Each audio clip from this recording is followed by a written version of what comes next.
That's a consequence of, we cannot tell a story if you all talk over. So it's a kind of natural thing, and I think that those consequences are very much connected to honesty.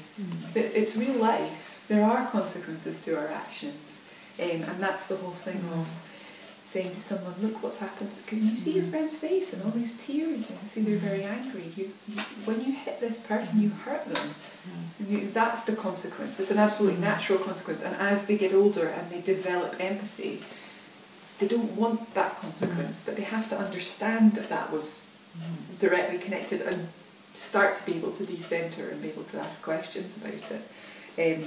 So all these kind of, you guys are you've kind of got all the answers. It's just how do we actually use these techniques? Do we have strategies? The thing with me is lateness, the time constraint. But it's your fault that you're late because you haven't started getting ready. But it gets to a point where you're going to miss something or whatever. Yeah. That's what I find really hard, because I totally agree. Don't use punishments, and I would never say if you don't get your shoes on, we're just not going to go, because I just wouldn't do that. Yeah. So, how do you? But you want to let them be independent and do things themselves, but you end up just get your coat on. I think it's really in hard. some situations, there isn't sort of one answer. But in some situations, just saying, okay, well, I'm going to help them get ready, but it's not. I have written an article myself, which I can haven't got it here just now, but I can disseminate. I can send it to Sam actually later, which is about inspiring independence in children, and how do we get them to be independent, because they naturally want to be, but you find with toddlers that they get to a point where everything was I'll do it myself, and all of a sudden when you just start thinking, right, I'm going to capitalise on this is great, they go, you do it for me, mummy, you do it.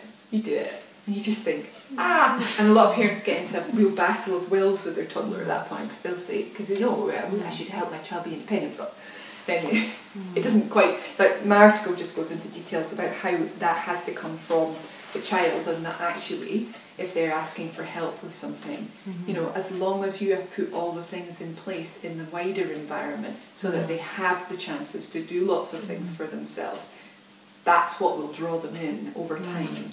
But right at the moment where they're just not coping with it, just be there as the support.